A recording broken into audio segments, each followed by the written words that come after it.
Non, c'est en direct. Ok.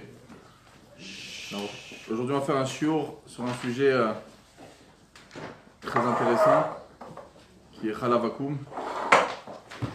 Tout ce qui concerne le laitage, le fromage, le beurre, le lait, et tous les produits laitiers par rapport à la halakha. Alors, c'est important parce que on n'a pas toujours l'occasion de parcourir le sujet un petit peu profondément. Et donc c'est important d'essayer de le gérer et d'avoir une idée un peu approfondie sur les sujets, puisqu'on entend tellement de sujets, ce Yakshar il est bien, il n'est pas bien. Alors, bon, il y a beaucoup de politique, mais après, il faut se renseigner de quelle manière ils opèrent et de savoir les définitions halachiques, ça va vous aider des fois à faire des bons choix et aussi à orienter des gens vers des bons choix, si Dieu veut, au niveau de la cache-croûte. Alors, pour que le shiur soit fluide et que on peut profiter d'un maximum de données, je conseille, comme d'habitude, de laisser les questions vers la fin. Premièrement, très souvent, les questions qu'on se pose, ils vont être répondues dans la suite du cours. Et deuxièmement, justement pour la fluidité du cours, ça permet d'être plus clair et ensuite, dans ta chaîne, j'écouterai vos questions. Alors, le Chalav Akum. Ceux qui veulent approfondir ce sujet, la Sugiya se trouve dans Maseret Avodah Zarah. Il y a une partie dans la Mishnah de Daf Raftet, de la page 29. Ensuite, un peu dans la page 34, 35, et des deux Dapim, Amoud Aleph, Amoud Bet, et un petit peu dans Daf Lamed Tet. On a aussi une Mishnah avec une petite Gemara dessus. Et on a, bien sûr, le Shulchan Aruch Yoredea, Siman Kuftet Vav. C'est le Siman de Chalav Akum. Il y a là-bas 3 seifim. Le premier seif, c'est le lait. Deuxième seif, c'est le fromage. Troisième seif, le beurre. Et tout ce qui est discuté jusqu'à aujourd'hui, c'est autour donc, de ces Mekorot-là. Donc déjà, je vous donne un peu les sources pour ceux qui veulent approfondir. Ensuite, dans les Mekorot, dans votre temps de libre, parce que vous avez beaucoup de choses à faire là, dans le Chot Taruvot. Alors, on va prendre le sujet à la source. Premièrement, la Mishnah, dans Daf Lamed E Amud Bet, de Maseret Avodah Zarah, Chalav shechalvo nochi, ve'en Israël roeu. C'est du lait qui a été trait par un non-juif et il n'y avait aucune observation du juif. Le juif n'était pas là. Ça, c'est la définition d'un chalav interdit à la consommation. Ce n'est pas interdit béana en profit, mais c'est interdit à la consommation parce qu'il n'y avait pas de surveillance juive dans l'endroit. La Gemara va poser la question, mais qu'est-ce qui peut avoir de complexe avec le lait? Du lait de vache, du lait de chèvre. Quel problème? C'est une bête qui est autorisée. Une bête qui n'est pas autorisée, comme une ânesse, comme le chameau, etc. Tous les animaux qui ne sont pas cachers, c'est évident qu'il y a un issour de la Torah de prendre leur lait. Comme le Klal dit, il y a tout un siman dans Shulchan Aruch Yoredea, siman 81, siman Peralef, Kol hayotse minatame tame. Mais du lait de vache, du lait de chèvre, on va dans une ferme, le non-juif nous dit, ben voilà, ça c'est du lait de vache, du lait de chèvre. Pourquoi ne pas acheter? C'est quoi le problème? La Gemara demande, qu'est-ce qu'il y a dans le lait de problématique?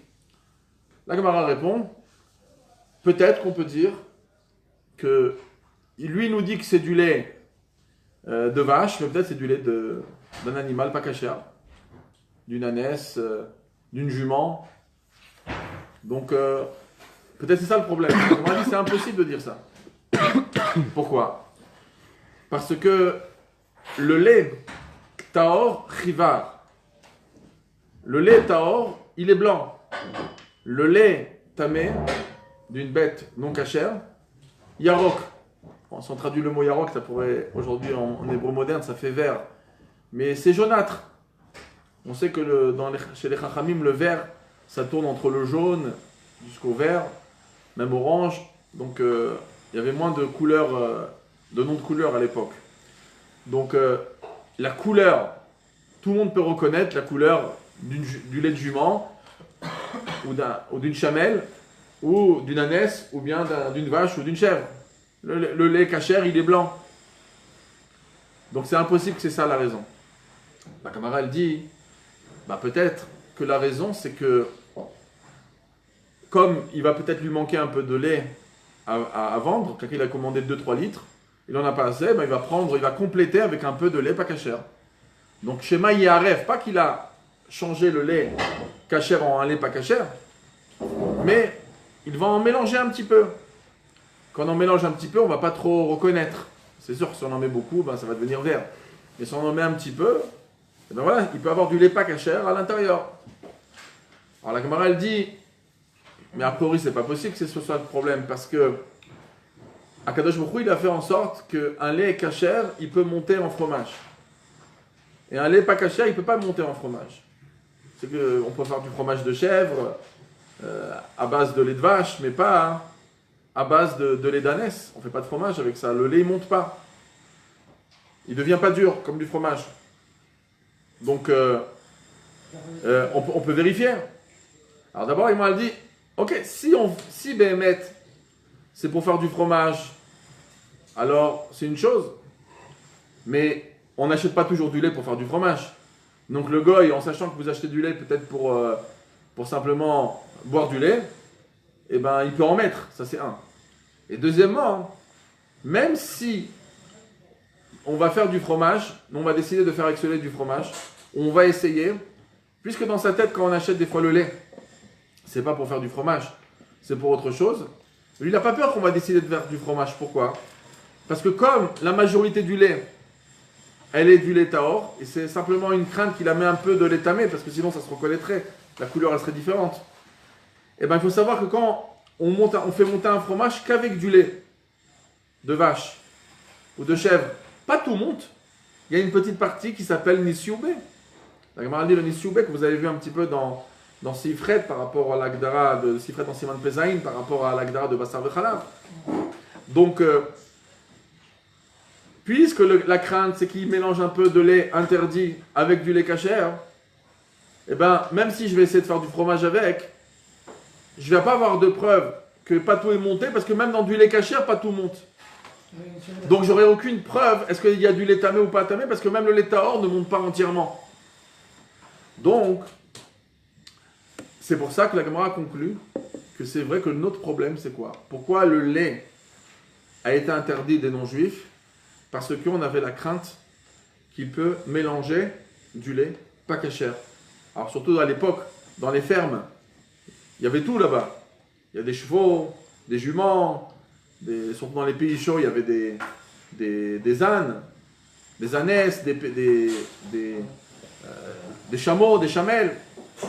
Donc, à cette époque-là, c'était quelque chose de courant qui avait ça. Donc, il nous manque un peu de lait. Il peut rajouter du lait pas cachère à l'intérieur. Donc, on conclut, la maskana, la conclusion, c'est que le lait non-juif a été interdit de peur qu'il y avait des mélanges, pas qu'on va nous vendre du lait impur à la place du lait pur, mais qu'on en mélange un peu. Ok. Maintenant, d'abord, il faut savoir comment on regarde ce issour. À quel niveau de gravité on regarde ce issour? Est-ce qu'on le voit comme un issour de la Torah ou comme un issour rabbinique? Et le nafkamina, la différence, parce que, a priori, si on a une crainte réelle qu'il y a du lait de jument, du lait de chamelle, du lait d'ânesse à l'intérieur de ce lait-là qu'on achète d'un non-juif, alors, est-ce qu'on peut dire que c'est un Issour Torah? C'est un chachash de Issour Torah. C'est une crainte d'un interdit toranique et pas rabbinique. Alors, la différence entre un Issour toranique et rabbinique, on a des tonnes. À part ça fait que de Raïta le Khoumoua, ça fait que de Ravan le Kula. Mais il y a des tonnes, par exemple, dans le Siman Koufutret de Yoredia, il y a des aliments que si par exemple ils sont cachés, on les donne à un non-juif pour nous les transmettre, à un goy pour nous les transmettre. Et il prend son scooter et nous les amène. Maintenant, il n'y a plus de surveillance pendant ce moment où il prend. Donc, c'est une surveillance d'un goy. Alors, il faut qu'on puisse reconnaître l'aliment, qu'il soit cachère. Donc, quand on achète par exemple une viande cachère dans un supermarché, on sait très bien que des fois il y a eu des transports et pas toujours des juifs ont surveillé. Et ben, c'est ce qu'on appelle chotam betor chotam. C'est scellé doublement. Il y a un sachet dessus, il peut avoir encore une étiquette qui entoure. Vous avez vu quand vous êtes dans l'avion qu'il y a de la viande dans une barquette, elle n'est pas simplement fermée une fois, elle est fermée doublement. Donc, ce qu'on appelle chotam betor chotam. Donc si le issour il est toranique, il faut chotam betor chotam. Si le issour de lait, de laitage, et en même temps je fais passer un message pour différents endroits où il y a des restaurants avec des fois des bons herchérim, pas toujours, malheureusement ils y pensent. Vous pouvez, sans dire de nom, on m'a montré souvent des photos de personnes qui se font livrer de restaurants avec des bons herchérim, a priori. Je parle en France, en Israël, partout. Et c'est un non-juif qui amène. Et lui, vous n'avez jamais vu, c'est pas qu'il y a Dviataïn que vous pouvez reconnaître, comme il y a marqué dans Siman Samar Gimel, au Kufutret de Yoredea, que vous allez reconnaître le plat que vous avez laissé. Mais simplement, et donc vous n'avez jamais vu de votre vie ce schnitzel qui arrive, ben des fois c'est amené dans une barquette, une seule barquette comme ça, fermée, avec il y a un petit carton d'aluminium, un petit couvercle, c'est tout, il n'y a rien d'autre. Et les serviettes, les cuillères en plastique. Vous voulez le chotam betor chotam? D'accord. Si en soi c'est dans 2 sacs, on a la barquette dans un sac, dans un Non, sac. chotam c'est pas un sac comme ça qu'on nous amène. Ah. Le scotch, là. Oh. Alors, il faut faire, voilà, alors ça faut faire attention que ça soit de l'habitude. Moi j'ai vu des photos de personnes qui ont reçu comme ça, hein, une petite barquette comme ça ouverte avec un très bon hercher. Je ne veux pas dire de nom parce qu'on n'est pas là pour salir personne. Mais voilà, c'était comme ça. Il l'a déposé en plus devant la porte. Le sachet était ouvert sans scotch, mais simplement avec des barquettes comme ça, avec des schnitzels fermés dans un barquette en plastique, mais pas doublement scellé. Bon, ça c'est pas notre sujet. Donc, il y a chotam betor chotam pour un issour qui est de la Torah. Mais si par exemple c'est un issour rabbinique, donc on aura besoin d'un seul chotam. Donc si le chalav akum, le lait non surveillé, il interdit d'une manière rabbinique, il faut un seul chotam. Si c'est un interdit toranique, il en faut 2. Une autre chose, il y a le siman Kuf Yud Zayin de Yoredea, où on parle de faire du commerce avec des choses pas cachères. On n'a pas le droit de faire du commerce, même si les choses ne sont pas interdites au profit, mais à la consommation uniquement. On ne peut pas faire un commerce avec un restaurant taref, on ne peut pas faire du commerce avec des choses pas cachères. Mais si par exemple on a un magasin caché, mais on vend du lait pas caché, pas chameau, du lait de goy, est-ce qu'on a le droit ou pas? Alors si c'est un issour qui est considéré comme un issour toranique, on n'a pas le droit de faire du commerce avec un issour toranique. Si c'est un issour rabbinique, on a le droit. Donc c'est important de savoir, est-ce qu'une chose elle est assour minatora ou elle est assour midarabanan pour le chotam, pour le commerce, etc. Le Rov des Rishonim qui parle de ça, on a le Rambam, le Chot Machot Asurot dans Perek Yud Gimel, on a le Rashba sur la Masechet, le Meiri, le Rov des Rishonim dans Daf Lamedé de Masechet Avodah Zarah, ils nous disent que Chalav Akum c'est un Chashad des Rabbanan, c'est pas de Minatora. C'est logique, pourquoi? Maintenant que vous faites Taruvot, vous pouvez répondre très facilement. Première réponse, il y a un Radbaz, donc Chelek Bet. Lui il écrit, il y a plus déjà de 450-500 ans, il écrit que le rov, même chez les non-juifs, quand un non-juif il te vend, si tu fais une enquête, tu les surveilles en cachette. Le rov des laits qui viennent de faire, même à l'époque du Talmud, le lait qui était vendu en général c'était du lait non mélangé, c'était que du lait de vache ou du lait de chèvre. Quand ils te vendent du lait de chèvre, ils te vendent du lait de chèvre. Ça veut dire qu'ils ont quand même des règles entre eux. Et donc, c'est une minorité. C'est-à-dire que les Chachamim, lorsqu'ils ont été rigoureux, ils ont dit qu'on ne peut pas prendre du lait pas chameau. C'est parce qu'il y a une minorité de cas où ils peuvent mélanger du lait impur avec du lait pur. Mais dans la majorité des cas, ça ne se passe pas, on le sait. Donc, comme le Rov, ça ne se passe pas, le Radbaz, il dit, c'est pour ça que le Chalav Akum, on ne peut pas dire qu'il a Assour Minatora. C'est les Chachamim qui ont décidé ici d'être recherche à la minorité des cas. Ça, c'est la première explication. Il y a une deuxième explication que le Prisha dit dans Siman Kufutret de Yoredea, avec le Chach aussi dans Siman Kufutret, pour expliquer pourquoi pour le lait, on tranche qu'il n'y a pas besoin de double chotam, de double harisa. Pourquoi hein? Il dit parce que le chalav akoum, il a été interdit à cause qu'on mélange, d'une crainte de mélange de lait impur, donc un lait d'ânesse, de chamel, etc.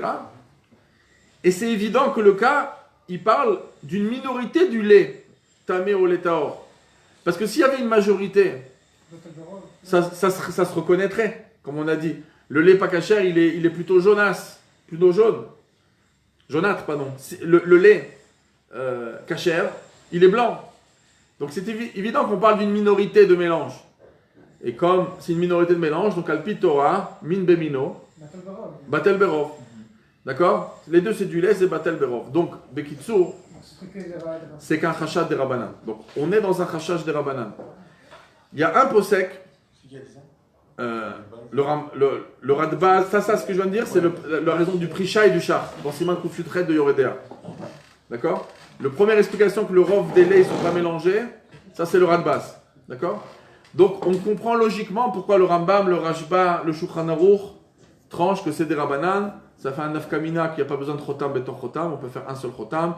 On peut faire d'Asrora avec des Souré des Rabbanan. Donc ça fait ces nafkamina. Maintenant, il y a quand même un Rishon qui habitait l'Algérie, un gars au Natsoum, qui est étudié par tout le monde. C'est le Tashbetz. Le Tashbetz, c'est le Rab Shimon Midouran. D'accord, il habitait l'Espagne au début de sa vie, mais après ils sont partis habiter en Algérie. Il a écrit plus de 900 tchouvot, il chatiot, on a leurs traces. Et donc il y a plusieurs chalakim. Donc Chelek Gimel, le Tashbetz, on lui a posé la question sur le chalav akoum, comment il définissait le issour. Puisqu'il y a une crainte qu'on met du lait pas cachère dedans. Comment il définit le issour? Il dit, moi je définis le issour comme un issour d'oraïta. Alors, comme il y a un chachad et que des fois ça peut être un peu plus, des fois que ça peut être un peu moins, en plus qu'il y a certains rishonim qui pensent que on n'a pas le droit d'être mevatel, le issour, les chatrila, midoraita, vous êtes en train de l'apprendre, vous allez voir que c'est une marquette entre le raived, tosfot, est-ce que c'est un issour d'oraita ou pas. Donc lui, c'est un grand chidouche qui dit. Lui il dit, puisqu'il y a un chachad, qu'il y a un mélange de chalaf tamé à l'intérieur, même si on dirait min bemino, c'est batel berov, bepoal, il est mal de dire ça comme un issour d'oraita. Mais son opinion a été repoussée, donc on conclut que le Khalav Akoum, il est interdit à cause de Shema Yaref Khalav Tameh, étant donné que la majorité des cas ça ne se passe pas comme il dit le Radbaz, étant donné que c'est du Min Bemino, et que c'est Batel Berov et ça se passe en général en minorité, puisque ça se passerait en majorité, on reconnaîtrait le lait pas cachère parce qu'il a une autre couleur. Donc on conclut que c'est un Issour des Rabbanan, Shema Yaref Bo Khalav Tameh. D'accord? Maintenant, il ne faut pas être mezalzel sur un Issour des Rabbanan. Ceux qui veulent voir la gravité d'un Issour des Rabbanan, vous avez qu'à étudier Basat Teruvin, Pashraf Aleph. On voit là-bas la Chamourim, d'Ivrei Sofrim et d'Ivrei Torah, et que sur chaque d'Ivrei Chamim on est Chayav Mita, Kaviachol, Bidei Shamaim, et qu'il y a des choses assez graves qui sont dites dessus. C'est pas parce que ça fait que d'Oraïta, les Rouma et ça fait que dans les Kula, que le Issour de Chamim, il n'est pas grave. Et on peut voir aussi que c'est évident que si par exemple une maman elle mange pas cachère et qu'elle veut donner du lait à son enfant, eh ben le lait il n'est pas interdit Minatora. Le lait il serait interdit maximum midera banane. Parce qu'une maman elle a mangé pas cachère, que son lait il n'est pas cachère. Malgré ça, ça a amené. Le rabbi énormément il a amené ce rashba, ce rameau dans Eloshach, qui parle de ça dans Siman Pealef de Yoredea, que et là-bas il va très loin. Il dit que même si une maman elle a mangé pas cachère, parce que les Dayanim ils lui ont dit mange pas cachère. Pourquoi? Parce que c'était Pikuach Nefesh, il fallait manger. Donc elle a mangé Gimel Klipotat Meot, parce que c'est Pikuach Nefesh. Ceux qui veulent voir, il y a une très belle lettre du Rabbi sur ça. Est-ce que quand quelqu'un il est en Pikuach Nefesh et il mange une vente trèfle, est-ce que c'est Gimel Klipotat Meot ou c'est Klipat Noga parce que c'est Moutar? Le Rabbi il conclut à la fin que c'est Gimel Klipotat Meot. C'est une mitziout. Maintenant, c'est Gimel Klipotat Meot que Kaviachol il y a un koach d'élever. Puisque alors c'est rare qu'on a Gimel Klipotat Meot dans un koach d'élever. Il y a toute une série de D'Alef par rapport à Yitro qui a reconnu avant Matan Torah. Il dit que c'est des fois il y a ce matzav de Aficha de Gimel Klipotat Meot. Mais en général, nous on n'est pas mitzvah avec Klipotat Meot. On fait BDR sur Mera, pas mitzvah à Setov. Mais regardez ce qu'il dit le char. Il dit de quoi parle le Rama? Le Rama, il parle d'une femme qui a mangé Mishum Pikuach Nefesh du Taref et quand même, elle ne va pas donner à son bébé du lait. Parce que si elle lui donne du lait de se manger pas cachère qu'elle a mangé Be'eter à Ravlando, parce que c'était Pikuach Nefesh, eh ben, ça peut créer chez l'enfant des midot raot, ça rentre dans lui, parce que concrètement, elle a mangé des klipotat meot. Donc, Kalvachomer, un Issour d'Arabanan, et on sait que le Ragatchover, il avait été choqué à ce qu'un Issour d'Arabanan, c'est un Issour Gavra, un Issour Khefza. Et lui, il veut dire qu'un Issour d'Arabanan, c'est un Issour Gavra, c'est pas un Issour Khefza. Le Palatania, il pense le contraire. Le Rabbi, il écrit dans ses lettres que dans le Tanya, dans le Perek Zayin, Perek Chet, là-bas avec la Orla, et après il parle d'Issour et d'Ivre Sofrim, quand il veut donner des dogmaot de Klipot Atmeot, il va donner des dogmaot de Issour et de Rabanan aussi. Donc c'est clair que c'est aussi un Issour Khefza. Et Inachinami, en plus, le Rabbi précédent, il avait confirmé ça, qu'il y avait des gens qui avaient des sfekot de Emouna, et il y avait un Bachou Yeshiva qui avait une fois des sfekot de Emouna, et ça avait été révélé parce qu'il avait mangé du Chalavakou. Donc le Chalavakou, c'est pas parce qu'il est mis des Rabanan qui ne peut pas créer Chas v'Shalom dans l'âme beaucoup de choses. Et le Rabbi Pressan avait conclu, il a dit qu'on ne peut pas s'imaginer combien de moumim, combien de défauts on peut créer dans l'âme avec du Chalav pas kasher, du Chalav Nochi. Et il y a un sefer qui s'appelle Mincha Blula. Il écrit là-bas que les Rabbanim Chas v'Shalom qui ont donné facilement des étérim sur du lait de Chalav Akum, qu'on va voir par la suite, différents étérim, Atid liten et adin. Ils vont payer très fortement là-haut. Comme ça, le terme, moi j'aurais pas osé dire un truc pareil, c'est le Mincha Blula qui décrit ça. Il dit Atid liten et adin. Hein? Oui, mais non, je parle pas de. Quelqu'un qui va dire, moi je suis mes térim de mes rabbanim, je parle pas, mais en tout cas, je parle de manière générale, d'accord? Pour pas que personne se sente vexé. Mais en tout cas, chercher des coulottes dans ce din, il dit que même les rabbanim, Atid liten et adin. Ils payeront sur ça. C'est rare de voir un lachon pareil. Ok. Alors venez, on avance. Donc on a conclu que c'est un Issour des Rabanan, mais c'est un Issour des Rabanan qui est grave, qui peut créer des sfekot dans les Mouna, qui peut faire des bgamim dans l'âme, des défauts dans l'âme. Donc il faut faire très attention à ce Issour. Maintenant, une des grandes questions qui s'était posée, c'était par rapport, si on n'a aucune surveillance d'un juif, mais qu'on a des preuves pratiquement mathématiques, logiques, qu'il n'a pas pu mélanger autre chose. Par exemple, si, parce que dans le Shulchan Aruch, on parle de surveillance. On prend Siman, Kuftet Vav, Sif Aleph, c'est basé sur la Mishnah. Il y a une Mishnah. Dans Daf Lamed-Tet, je vous ai dit qu'il y a Daf Lamed-Tet, Daf Lamed-Tet. Dans Daf Lamed-Tet, c'est marqué que Ayoshev Betsa Dedro, si quelqu'un, il est à côté de la ferme, la ferme elle appartient à un goy, il est à côté, il ne peut pas voir, il est à côté. Alors on dit c'est bon, si Ayoshev Betsa Dedro, c'est bon, ça s'appelle une surveillance juive. La Gemara elle pose la question, on va mettre un mot de bête, pshita. De quoi ça parle là-bas? Si ça parle qu'il n'y a aucune bête pas cachère, il n'y a aucune ânesse là-bas, il y a peut-être des chevaux, mais il n'y a pas de jument, il n'y a pas la femelle. Il n'y a pas de femelle d'animaux pas cachères. Donc, s'il est à côté, c'est quoi le problème? Et qu'il n'a pas vu. De toute façon, il ne peut rien faire, il n'y a rien dans le Heder. Le gars, il va pas aller voler chez son voisin. En général, il est là, c'est son troupeau. Dans son troupeau, il n'y a pas de bémot méot. Alors, il m'a dit, peut-être que ça parle que oui, il y a des bémot méot dans son endroit. Mais il ne voit pas, il est assis. Alors comment ça peut être possible? Il dit non, parce que s'il se lève, il peut voir. Il est dans un endroit où il ne voit pas, parce qu'il y a un mur de cette hauteur-là, et lui il est là. Mais s'il fait comme ça, eh ben, il va pouvoir voir. Donc le fait même qu'il peut se lever, ça s'appelle une surveillance. Kaviachol, le goy, il a peur. Il est mirtat. D'accord? Cette halakha est amenée dans le Shulchan Aruch. Mais malgré ça, c'est quand même apporté par la suite au nom de Rabbeinu Peretz. Un des Gdola Rishonim, le Ramo il amène ça. Et il complète avec, c'est un mix entre le Rabbeinu Peretz et le Issour Veter Aroch. Dans le Seif Aleph, le Ramo il dit que c'est quand même bien, voilà le terme que vous avez entendu souvent, de surveiller le Trilat HaChaliva. De surveiller au début Bon, c'est-à-dire que c'est pas pour exclure la suite. Hein. La surveillance, elle doit être pendant tout le moment où on traite les vaches. Mais qu'il faut être là au moins pour le début. C'est-à-dire, malgré que dans le Seif Aleph, le Mechaber, il parle de cette éventualité que la personne elle est assise à côté du troupeau, et si elle se lève, elle peut voir. Mais c'est quand même important d'assister au départ. Pourquoi? Hein? Parce qu'une des choses qui se passe dans le départ, ok, on est dans un endroit par exemple où il n'y a aucune bête tamée. Parce que s'il y a une bête tamée dans le coin et que lui il est assis, il faut quand même regarder. Pourquoi? Parce que peut-être qu'il a une seconde pris un peu de lait dans son seau d'une béhémat méa, et ensuite il a trait les vaches, ça dure une seconde, il a vu qu'il venait de s'asseoir, il a fait comme ça un petit coup d'une bête tamée, d'accord? Et dans le seau il peut avoir du lait. Donc c'est important que quand il commence à remplir le seau, puis il voit que le seau il est propre, et ça le rameau il amène cette rouma, il dit qu'il faut regarder au départ. Alors ils disent, Bédiabat, s'il n'est pas regardé au départ, mais qu'il était à côté ou qu'il arrivait au milieu, ça pourrait passer. Alors, le Shach et le Taz, de manière très arrore, ils mettent pas le pèse sur la caverne du rameau, de qu'est-ce que lui pense, le rameau.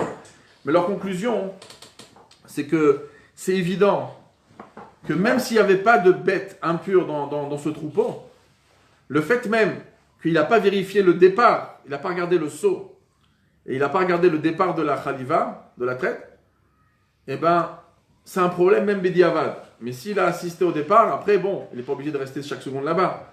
Il peut sortir, rentrer, Yotse Venirnas, que ça c'est un éther qu'on voit dans Yoredé Akouf Lutret, qu'on voit dans Yoredé Akouf Lametet, par rapport à Yain Nesser, le Yotse Venirnas.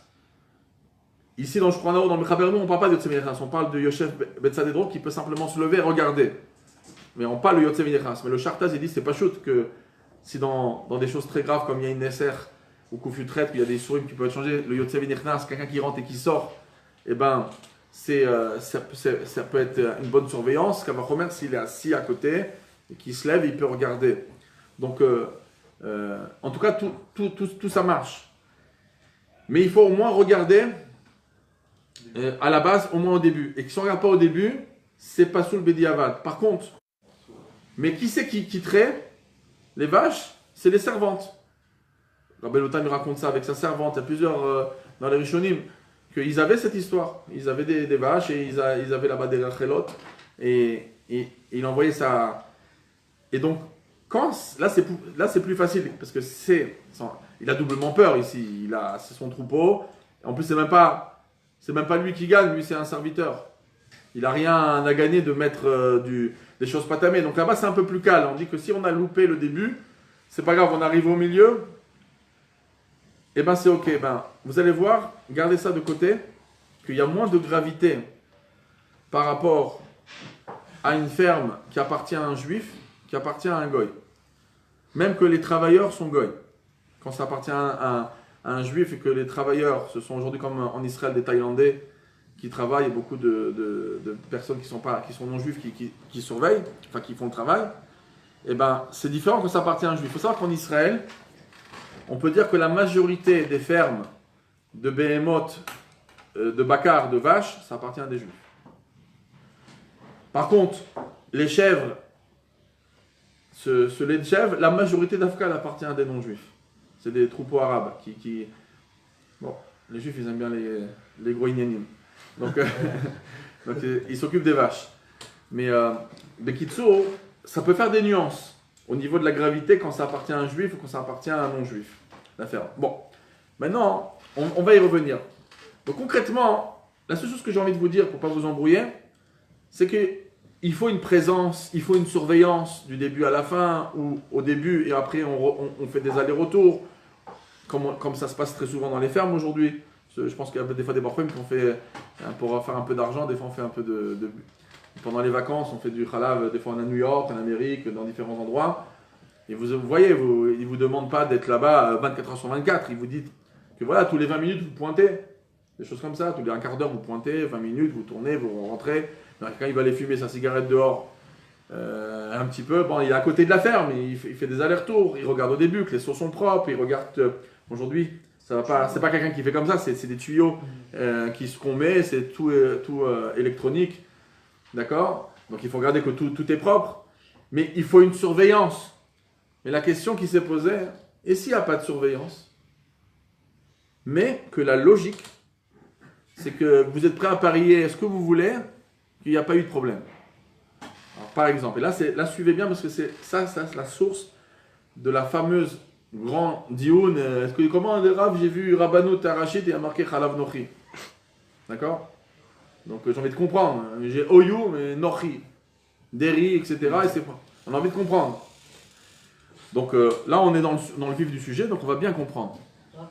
Oui. Est-ce que pour dire que l'histoire que vous avez dit par rapport à Maïd et Tzadedrom, c'est de ça que Oyou ils sont basés pour permettre avec les caméras? Une seconde, j'y arrive. J'arrive. Vous avez dit que le reste des questions vont être répondues. Hein. On va pas faire un shiur sur Khalavakoum sans passer par la caméra. En 2005, quand je faisais des cours sur Khalavakoum, je parlais pas de caméra, c'était même pas encore. C'est dans les années 2007-2008, ça commençait à rentrer. Et après, c'est aujourd'hui, à part l'Aïda Haredi et Ravlando, il y a de la caméra partout pratiquement. Mais on va voir. Ouais. Un juif qui n'est pas forcément pratiquant, est-ce qu'on peut être transcendé ou peut avoir un problème? Il a fait, c'est une grande question que le Dark Tshuva il parle dans Kouvetet Vav. Il y a des dots, les cannes, les maskana. Ça veut dire que nous, on a peur là-bas des fois qu'est-ce qui peut se passer pendant Shabbat, pas pendant Shabbat, mais concrètement, on va dire que moi, j'ai une ferme, j'ai rentré un juif qui n'est pas religieux, qui a été trahi une vache, il m'a amené le seau, c'était le seul qui était dans la ferme, je n'ai pas été surveillé, il m'amène le seau, le lait il est caché.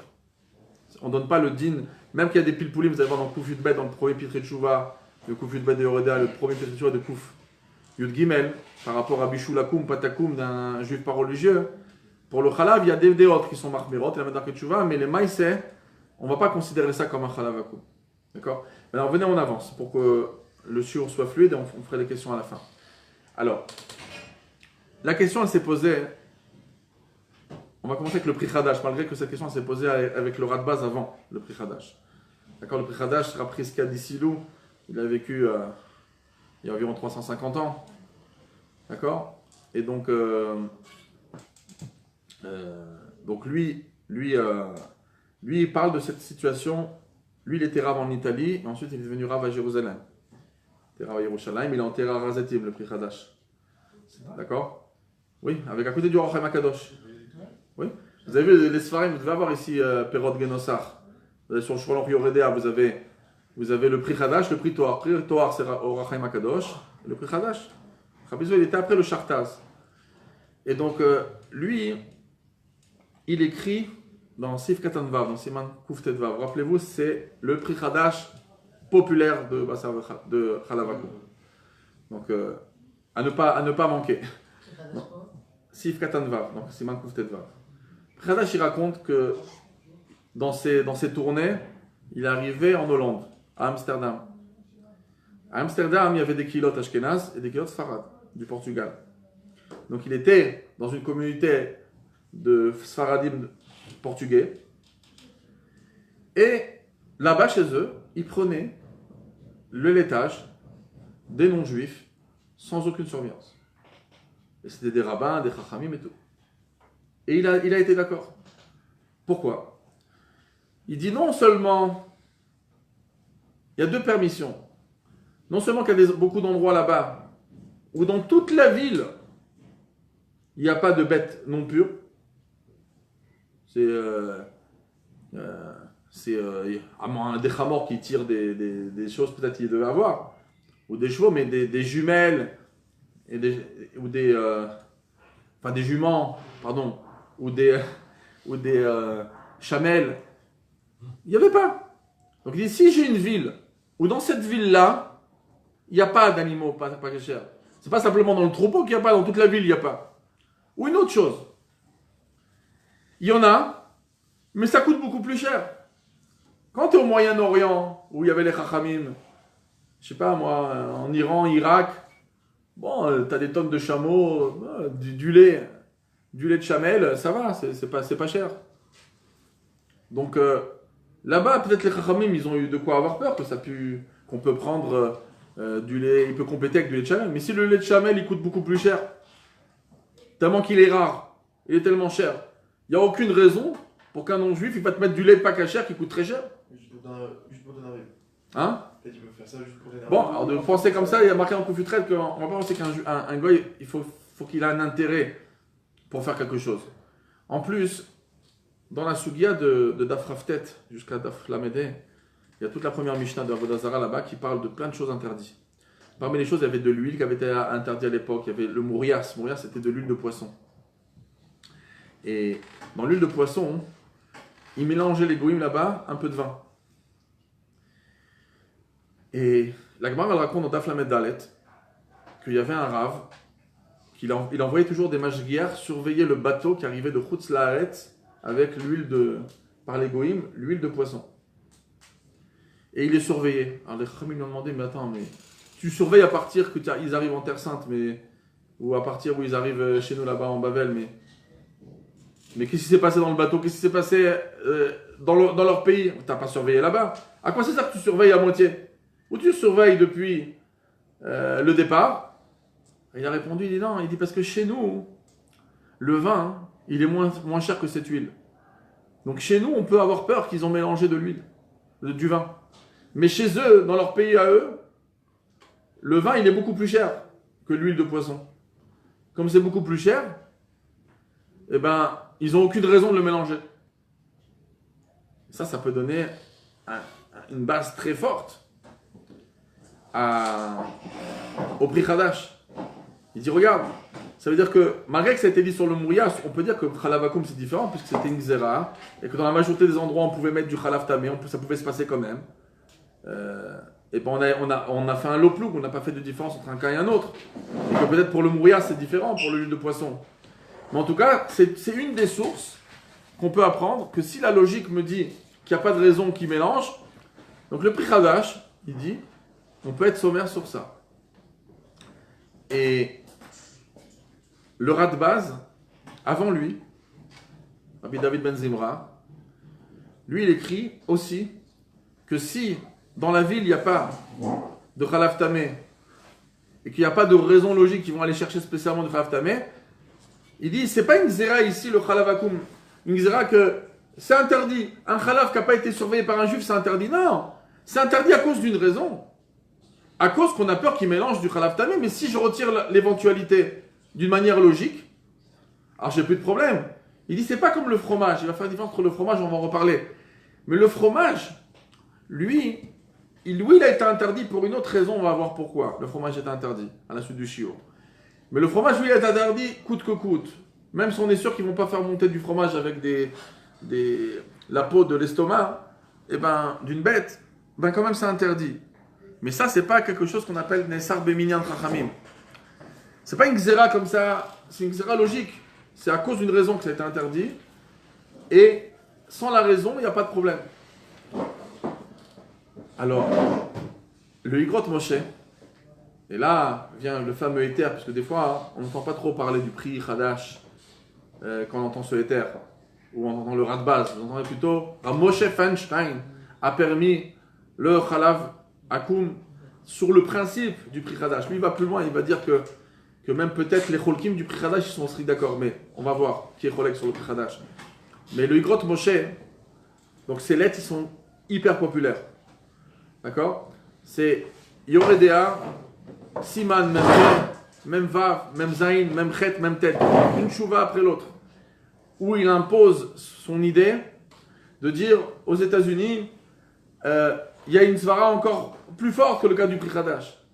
Non seulement que le lait de jument, du lait d'ânesse, tout ça, ça coûte cher, et qu'il n'y en a même pas dans le troupeau. Mais il dit, le pays, ils font même, des fois ils veulent vérifier combien il y a de graisse à l'intérieur du lait. Il y a le Misrad Abriout, il y a des vérifications. Mais s'ils découvrent du Khalav Tamé, s'ils découvrent qu'il y a du lait d'ânesse à l'intérieur, mais ils vont recevoir un knas. C'est pénalisé, c'est interdit par la loi. Donc ils ont peur. Ils ont peur de l'État. Donc c'est une umdena incroyable. Dans l'halakha, il y a une place, dans Choshen Mishpat, sur le Matzav, si on arrive à évaluer une umdena, on n'a pas de preuve. Mais si on regarde toute la logique, ça s'enchaîne avec un puzzle que la logique, elle est en béton. Bon, aujourd'hui, c'est pas tellement pris les maïsé parce que le Chacham Tzvi, dans un shoot à lui, Je crois que Simon Pevav, il écrit Barichout que qui on est nous pour faire des notes, on va calculer, peut-être on a mal calculé, on n'est pas les Chachamim de l'époque. Mais en tout cas, il se sert quand même de le Grot Moshe. Il dit, mais le Chalav Akoum, aujourd'hui, il est pénalisé, il n'y a aucune logique que ça va se faire. Et donc, on peut l'acheter, on peut le consommer. Maintenant, très souvent, on n'aime pas apporter, on n'amène que cette chouvot pour ceux qui veulent dire, ah, moi je prends Chalav Akoum, il y a marqué dans Ramot Arachit, Chalav Nochi, ou Oyu, etc. Et on me demande, et on me donne sous l'état du Grot Moshe.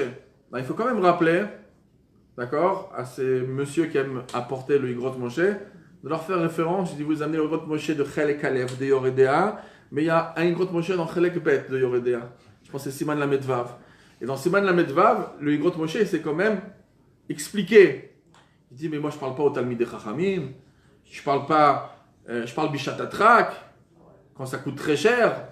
Les gens, ils ont des grandes familles, le lait coûtait cher, le lait caché coûtait très cher. Donc, il disait quand même que c'est évident que je parle Bishat Atrak et que c'est évident que même Bishat Atrak, les balais nefesh, ils ne doivent pas y toucher. D'accord. Et donc, sachez qu'à l'époque, ceux qui avaient étudié. Hein? Ça veut dire quoi, balai nefesh? Ok. Donc, balai nefesh en général, c'est vrai que c'est un principe pour dire des gens qui sont des balais madrega, des grands machmirim. Mais ça, il parle quand c'est Bishat Atrak. Quand c'est pas Bishat Atrak, il dit que chaque personne de Torah ne doit pas utiliser ces termes-là facilement. D'accord? Donc concrètement, hein, ça c'est un prat, ce éther du Grot Moshe. Il y a aussi un Chazonish qui va dans le même kivoun que le Pri Chadash de ce éther-là. Maintenant, un des grands Cholkim, et il y en a des tonnes, mais un des grands Cholkim, c'est le Khatam Sofer. Et là, donc le Khatam Sofer, de la même manière que ce Pri Chadash, c'est un Pri Chadash hyper connu. Rappelez-vous, Kouftet Vav Sif Katan Vav. Il y a un Khatam Sofer qui est un Velt Khatam Sofer, un Khatam Sofer hyper connu qui est le Zelou Matzeh de ce psaque-là du Pri Chadash, c'est Yoredea Siman Koufzain.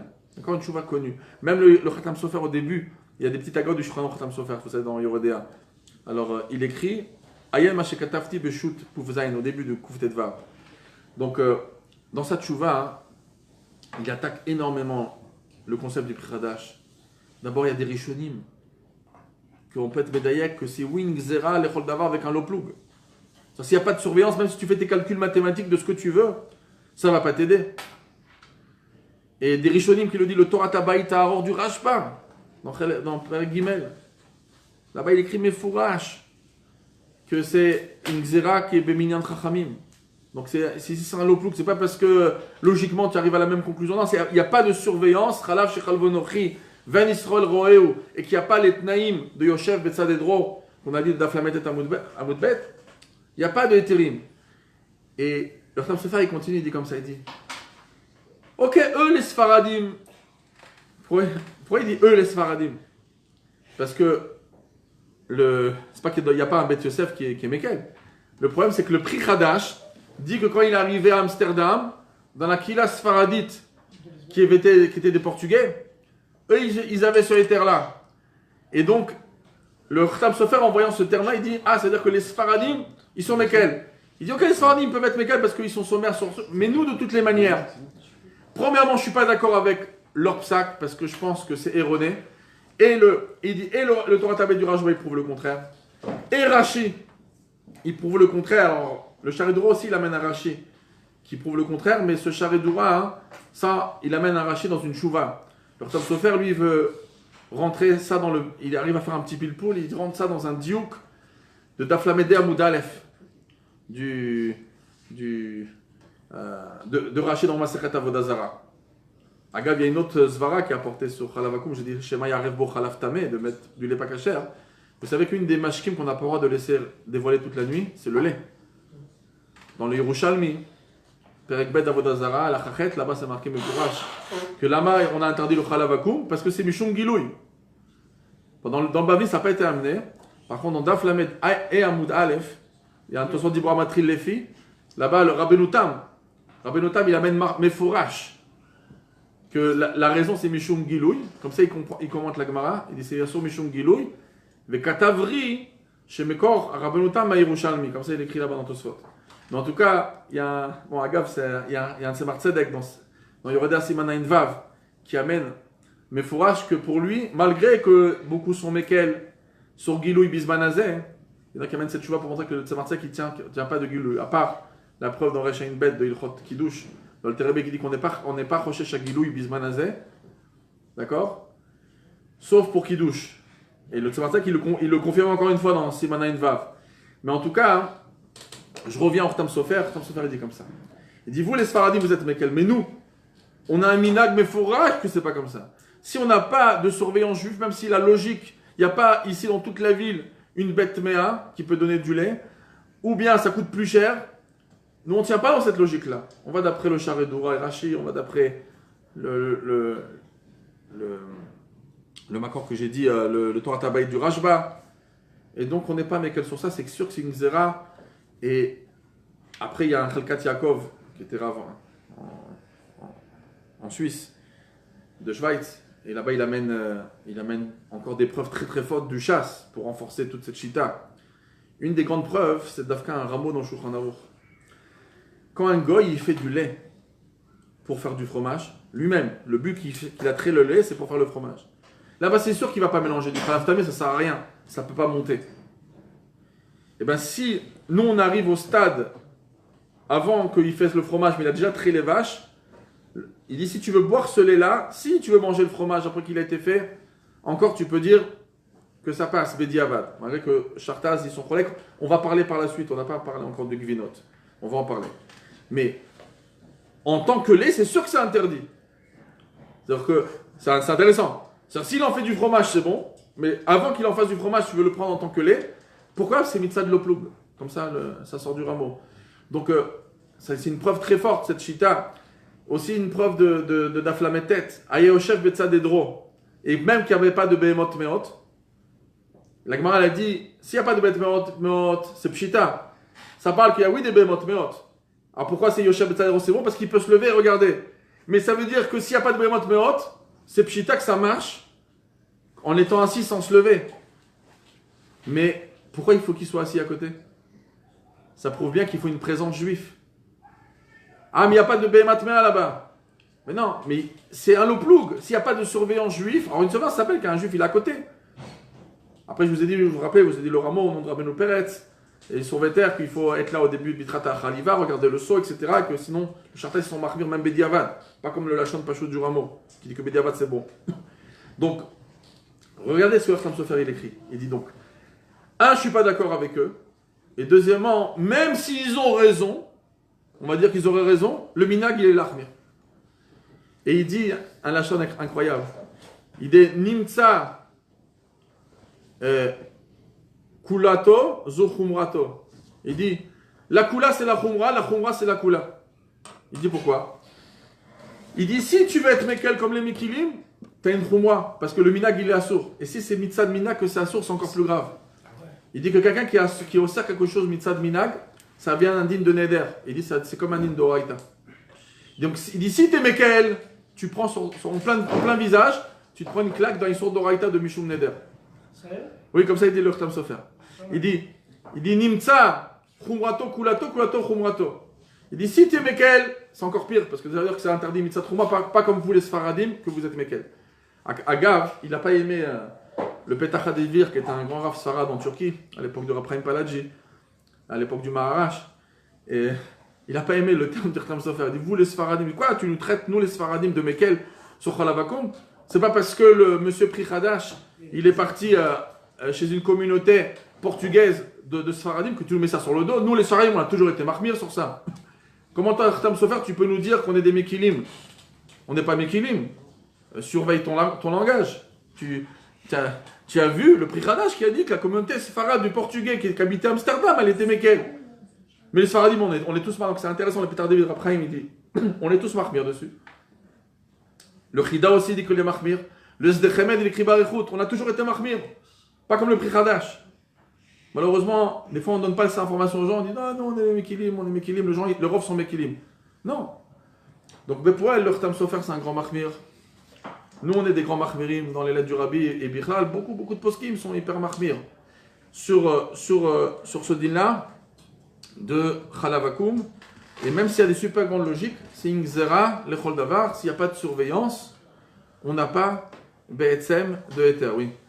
Juste par rapport à ça, est-ce que tu as fait ça aujourd'hui que comme Alpi, le Gaïen n'aurait plus de problème du khalaf tamim mélangé dans du grêlé de vache, même si on est très marmier, si par exemple, je prends un cas qui peut arriver à n'importe quel bal chuba, il prépare du lait pour ses copains et il y a 2 bouteilles de l'eau verte, il y a son lait à lui qui est chamour et le lait, je sais pas, que sa famille boit par exemple. Et il a donc lui, il a eu comme une bouteille était verte, il n'a pas fait attention, il a pris le lait qui était non chamour, qu'il avait dans une marmite bien sûr à la vie. Et après, il a pris son lait chamour à lui pour compléter, pour faire du lait à ses copains, par exemple. C'est un exemple. C'est ça que c'est Batel? Alors, il n'y avait pas chichi, mais est-ce qu'on va vraiment marquer? Encore, je parle de ça. Ça va devenir. Ok, je vous ai dit que le robe des questions, je vais les répondre, vous allez voir. Et confiance. Alors, venez en avance. Je vais répondre à ça. Alors, l'halakha, comme je vous ai dit, le Khatam Sofer, il est cholek. On est hyper mahmir sur ce din-là. Et rappelez-vous quand même le terme char, pas de moi, bloula, mincha bloula, il écrit atid arabanim, la tête est adin, pour ceux qui sont mékel. Ok, maintenant, et d'après il parle du prix hein, de la koula qui provient de ça. Il y a qui par le prix d'âge qui est sous Hein? C'est qui Le Chazonish aussi, il a eu Grot Moshe qui était un grand possèque qui a pris cette koula, sauf qu'il a dit que Bal Nefesh il doit être mahmir. Mais en tout cas, c'est clair qu'il faut conseiller à tout le monde, même que aujourd'hui, il n'y a pas de tiroutsim, il y a en cachère tout ce qu'on veut, il y a que ça a besoin d'acheter du Nutella avec un Hersher, avec Sechal Avakoum, quand vous avez des choses qui sont aussi bonnes que le Nutella, maintenant en cachère, le Pesek Zman, chocolat avec les Dacharedi, des choses comme ça, c'est plein. Il manque plus rien, ça y est, c'est. Hein, je suis connaisseur. C'est le même dune que l'Afka. Ah, une seconde, j'arrive.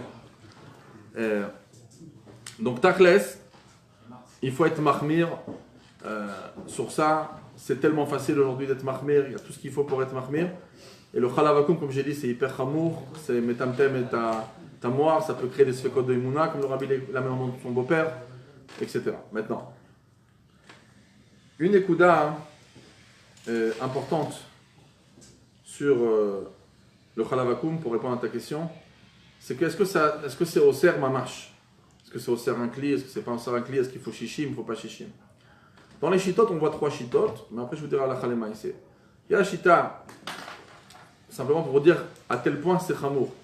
La shita du Raïved et du Rashba, elle est que le Khalavakum n'est pas batel, Beshishim. Donc c'est pire. Pourquoi? Parce qu'ils disent que toute la raison pourquoi ça a été interdit, c'est parce qu'ils ont été mis à rêve. Donc le principe c'est que dès que tu mets un peu, c'est foutu. Et ils veulent amener des preuves de Rabbeinu Père et de pas mal de Rishonim qui disent que prof, il faut vérifier le seau. Parce que même s'il y a un petit peu de lait qui reste là-bas, c'est problématique.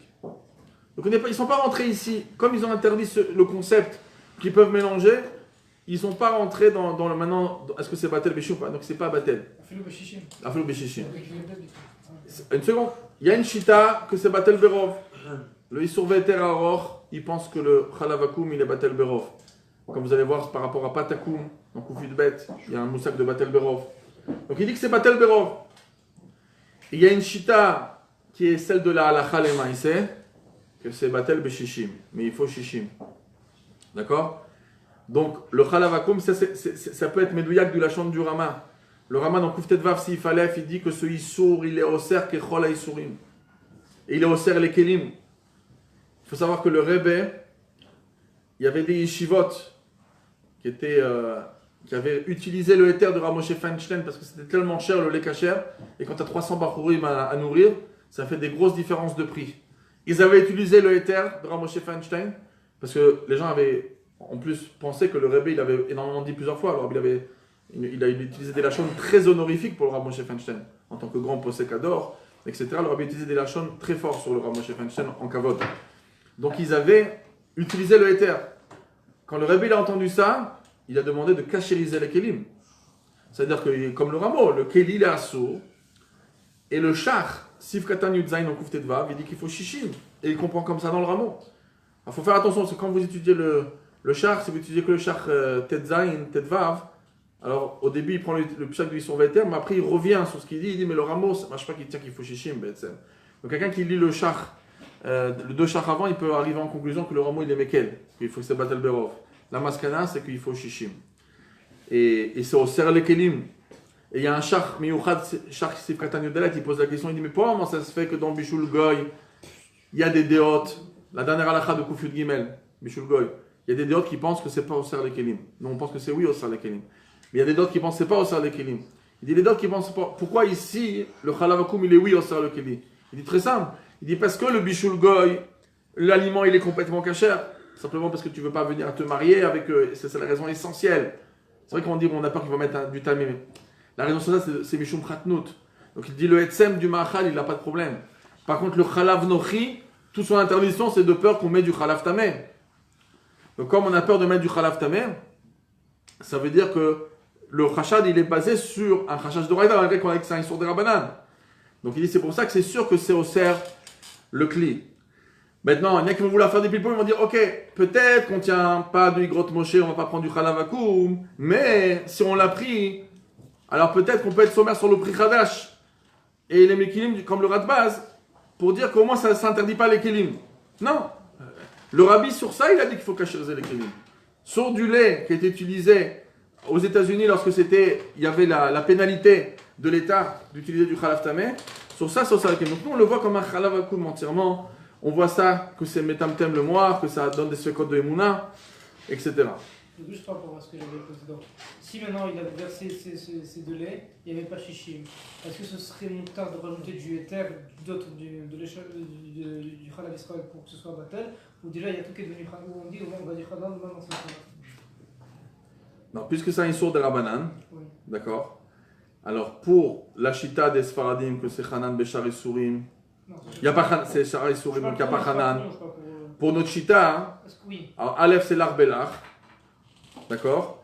Mais nous, de toutes les manières, on est posé qu'on n'a pas le droit de rajouter, même dans un Issour de Rabanan.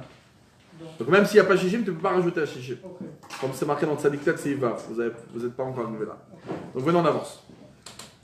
Donc, maintenant, avant qu'on parle de Afkat, Chalav Nochi, alors il faut qu'on connaisse les halachot par rapport au Gvina et Chema.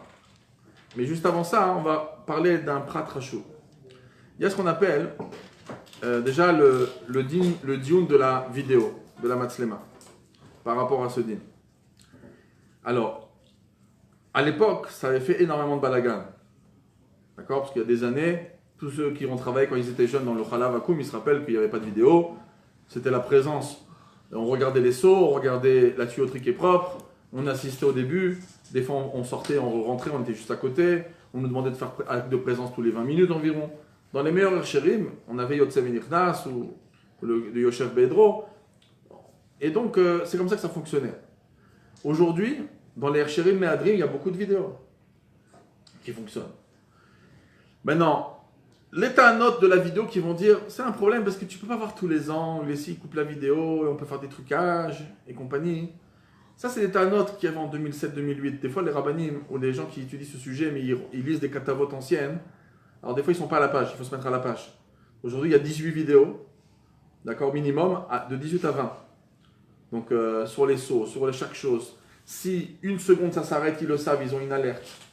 Si plus de 3 minutes ça s'est éteint, ils interdisent tout le lait qu'il y avait là-bas. Donc il n'y a pas intérêt à jouer, à faire une panne d'électricité pour faire quelque chose. D'accord? Donc le côté vidéo, qu'aujourd'hui c'est pas super, même Rav Lando il utilise encore des fois cette expression en disant ouais, vous avez vu, ils ont voulu utiliser les vidéos pour la Shemitah, etc. Mais on arrive à les roubler, à faire des choses. Bon, c'est autre chose de surveiller des convois avec des petits avions comme ça qui volent au-dessus et qui font des vidéos, c'est vrai, mais dans une réfête, dans une ferme, avec 18 vidéos chaque seconde, on peut revoir à chaque seconde qu'est-ce qui s'est passé, on peut voir s'il y a eu un arrêt, il y a un mirtat extraordinaire, il y a une surveillance juive à travers la vidéo extraordinaire, en temps réel ou des fois après coup. Donc déjà de remettre en question les vidéos à cause qu'on ne peut pas prendre tous les angles, ça c'est des gens qui ne sont pas à la page qui disent ça. Et même votre Torata, de ceux qui le disent jusqu'à aujourd'hui, ils ne sont pas à la page. Pourquoi? Parce que dans les endroits où il y a 18 à 20 vidéos et que chaque seconde elle est notée et que s'il y a une seconde d'arrêt, ils sont prévenus et ils peuvent le voir plusieurs personnes sur leur portable à chaque instant et aussi sur tous les angles possibles et que si ça s'arrête plus de 3 minutes, ils ont un choc de rendre à sourd toute la ferme, ils vont rien prendre de là-bas pour les punir. Donc concrètement, et en plus ils le savent s'il y a un arrêt. Donc cette tana, c'est pas une tana forte. Malgré qu'elle est répétée sans arrêt, des fois c'est un peu politisé pour dire mon cher, il est mieux que le vôtre, etc. Par contre, la seule tana, pour mon humble avis, je parle bien sûr à Nudati, la seule tana de la vidéo, que Rav Lando il est malade souvent, c'est qui nous dit que c'est permis. Peut-être que ça rend, peut-être d'abord que ça s'appelle pas la vision d'un juif. Au niveau et doute, on est tous d'accord. Au niveau témoignage, Alpi Alacha, je vois un meurtre avec des couteaux et avec des vidéos, ça c'est pas. Alpi Alacha, une vidéo, c'est pas un témoignage. Là, il faut deux témoins, cachers, qui voient. Le iPhone, c'est pas une vidéo, c'est pas un témoin cacher. Il est pas juif, il est pas, je sais pas s'il est bar mitzvah ou pas bar mitzvah, etc. C'est un katan, un gadol. Donc il fait partie du Hatzadat en plus, c'est Apple, c'est la pomme. Donc, Tachles, et doute c'est sûr, mais par contre, Ochacha, Edecha Neman Bisurim, vous avez fait Gitin Davbet, toute la souga de Edecha Neman Bisurim. Il n'y a pas besoin d'un témoignage, il y a besoin d'une preuve. Logiquement, pourquoi tu veux qu'un homme juif religieux, il mente s'il te dit que c'est l'Aïda Haredi de cette nourriture? Il y a une émanoute de Ochacha Dumdena. C'est une évaluation logique. Pourquoi tu veux qu'il mente? Donc il y a des choses qu'il n'y a pas besoin de doute. Donc il y en a qui disent ici, il n'y a pas besoin de doute. Ici, la preuve, c'est marqué à Yoshev Betzadedro, il ne s'est pas levé une seule fois. Minadine, c'était moutard. En plus, maintenant, tu regardes le début. Peut-être qu'au début, il faut regarder pour voir le saut, comme il dit le char, sinon ça peut être problème Bediavad, sauf d'après le mot. Mais ta maintenant, je le vois le saut. Je vois toutes les preuves, les cuves, je les vois, tout est vérifié. Il y a des juifs qui viennent de temps en temps. Alors dans les refatot qui appartiennent à des juifs, comme la majorité des refatot en Israël, ils appartiennent à des juifs, mais avec des rovdim thaïlandim. Mais les refatot de vaches, les refatot de chèvres, la majorité appartient aux Arabes. Donc dans les endroits où ça appartient à des juifs, ça va, ils viennent une fois par semaine, minimum. Tout est visionné à chaque instant, et on voit tout. Donc à l'époque, tout le monde avait très peur. Aujourd'hui, les plus grands Herchérim et Adrin, ils les utilisent. Mais ceux qui n'utilisent pas, ils vont dire, la seule tana qu'ils ont, c'est dire peut-être c'est ça le ploug aussi. Ok, qui me dit qu'une vidéo, c'est pas comme le prix Ravash, que c'est une preuve noire sur blanc, que ça n'a pas avoir d'erreur. En plus, un goy qui utilise du lait pour faire monter un fromage, c'est sûr qu'il n'a pas mis du khalaf tamé al pil. C'est obligé. Il n'a aucune raison de faire ça, ça ne monte pas. Pourquoi il va perdre du lait? Il a fait ça pour faire du fromage. Maintenant, il veut mettre le deuxième saut pour faire le fromage. Je lui dis attends, stop, j'ai envie de boire ce lait. Ça a amené dans le rameau qu'on a pour de me prendre ce lait, c'est mission de l'oploug. Mais c'est super logique, il n'y a aucune raison qu'il fasse ça. Ok, là j'ai une super preuve. Et la preuve c'est que vous croyez quand on assiste au début de la khaliva et même quand on sort un petit peu de temps en temps, on sort, quelqu'un il va fumer une cigarette. Moi, j'avais un ami, il m'appelait, la première question de Khalavakoum que j'avais c'était 2007-2008, on m'appelait souvent, j'avais un ami de Marie Abed Gimel, il travaillait pour le Ravas de Bas, pour différentes choses. Ça, il pouvait sortir, il faisait des allers-retours, il revenait, regardait. On n'assiste pas chaque seconde, il y a des sauts qui sont remplis sans qu'on ait assisté, mais... Alors c'est quoi le svara? C'est mirtat. Il n'y a pas un meilleur mirtat que les vidéos. Et sachez que Alpi Metsiout, le mirtat est plus grand avec les vidéos qu'avec la présence. Parce que quand tu as quelqu'un qui sort 5 minutes avec sa cigarette, les Thaïlandais ils savent qu'il en a pour 5 minutes. Et quand lui il a un coup de téléphone à sa femme, je peux vous assurer qu'il en a pour 20 minutes, il est dehors. Par contre la vidéo, elle ne te lâche pas d'une semelle. D'accord? Bon, c'est ce que Rav Wittman il dit. Le mirtat, il est 1000 fois plus... Et ils le voient sur le terrain. Qu'ils ont une super grande peur quand il y a des vidéos qui sont sur eux sur chaque seconde. La seule ta'ana qu'il y a, c'est de dire, ok, c'est mieux au niveau de mirtat, mais il faut une présence. Dans la xéra, peut-être, qu'il fallait une présence ou d'une vision d'un œil de chair et de sang, pas d'un robot, Et même s'il y a un juif de Chazon qui regarde la vidéo, c'est pas la même chose. Surtout qu'il ne repart pas la vidéo tout le temps, il regarde des fois plus tard. Mais c'est pas une vision naturelle. Et c'est pas une présence naturelle. Peut-être qu'il faut être Yoshev Bedro, mais ce n'est pas Yoshev Betsa Dedro. C'est problématique. Donc ça, c'est la seule ta'ana forte qu'il y a aujourd'hui chez le Rav Lando, l'Aïda Haredit. Sachez que les Gdolé Israël qui connaissent la Sugia en long et en large, d'accord, Rav Eliashiv, Rav Shalom, le Mitrat Yitzhak, des Gdolé Poskim qui ont vu la Sugia dans tous les sens. Rav Feuerbach, encore des autres Gdolé Israël qui ont vu la Sugia dans tous ces recoins, hein. Ils sont arrivés et le Rav Wosner. Après, le Rav Wosner lui-même dans cette chouvot, il écrit les koulas sur les vidéos. Et il dit comme ça que dans un endroit qui appartient à des juifs, la ferme, alors une fois par semaine. Sinon, au moins, il y a une vérification qui pourrait se faire une fois par jour, une petite acte de présence. Mais qu'en principe, il est mis stamer sur les vidéos. Après, on dit que Baal Pei, il est revenu un peu sur ce qu'il a dit. Et que c'est qu'il y a plus d'être marpir. Bon, l'Aïda Haredit a dit comme ça. Mais Bepoel, aujourd'hui, les seuls qui ont des matzlemot, qui n'ont pas de matzlemot, ce qu'on dit, c'est Rav Lando, normalement, et l'Aïda Haredit. Hein? Non, ils ont. Ils ont des caméras? Bien sûr. Bah, c'est justement quand il y a eu le problème avec Strauss et tout ça. Et je ne suis pas rentré encore dans les opérations parce qu'une BMA très fin, hein, c'est aussi une tana, parce qu'une BMA très fin. Alors, à l'époque, une des tanas contre les vidéos, c'était que des bémotes très fortes, il y en a plein. D'accord, c'est vrai que Rov Bémot Kshirot, c'est marqué dans le PLF. C'est pour ça que quand on traite du lait, on ne dit pas mettre la méma les tréfa. Parce que quand le Yotse Minatame Tame.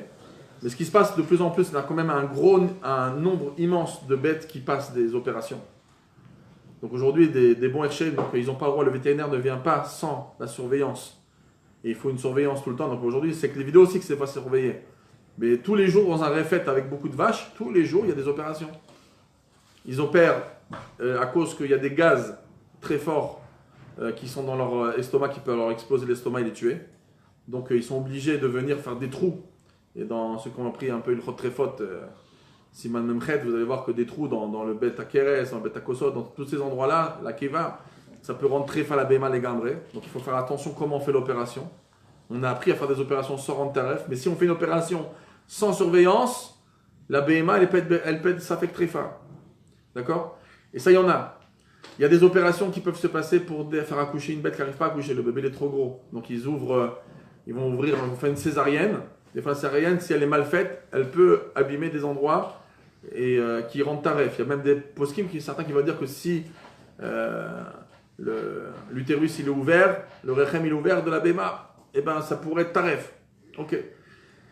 Il y a encore différentes familles d'opérations. Il y a la keva de la bête qui se retourne.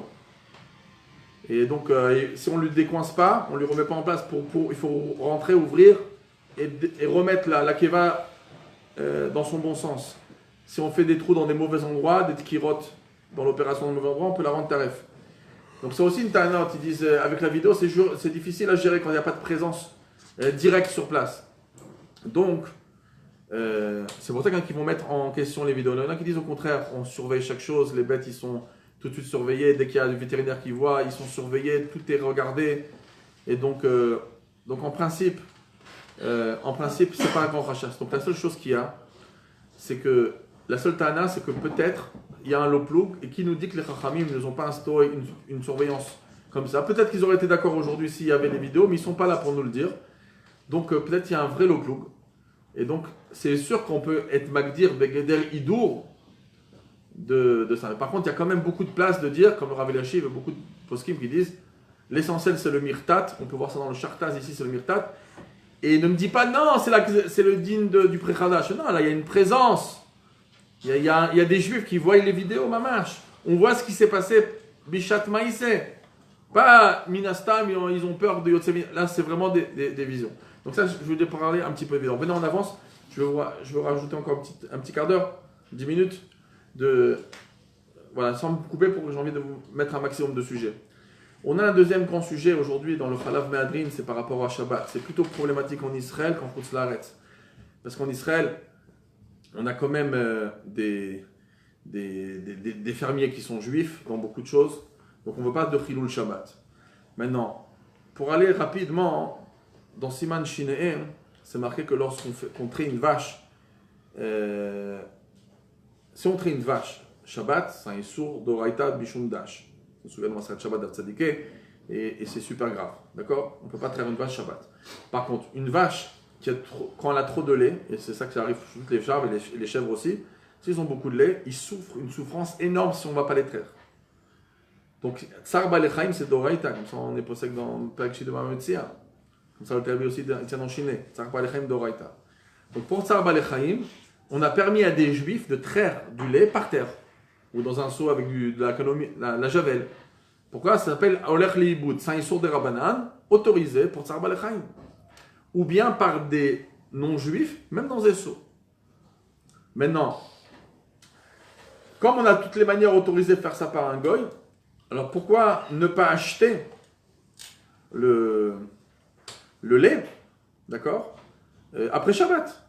Ça veut dire que si c'est par exemple, même que si le goy, de toutes les manières, il sait très bien, ça lui appartient, d'accord, et il sait très bien que c'est le juif qui lui achète, et c'est ce qui se passe aujourd'hui même dans des Sherim Me'adrin en Chutz Laaretz, des juifs qui surveillent des fermes pendant Shabbat. Pourquoi? Parce que ça appartient au goy. Le lait, il peut le vendre à des juifs comme à des goy. Et en plus, même lui, il aurait le droit de le faire avec notre demande pour ne pas le faire souffrir. Mais simplement, c'est marqué, bon, tu lui achètes après Shabbat. Et de toute façon, il le fait ça pour lui, il veut gagner son business. Et en plus, il y a un état de Tsar Balechaim.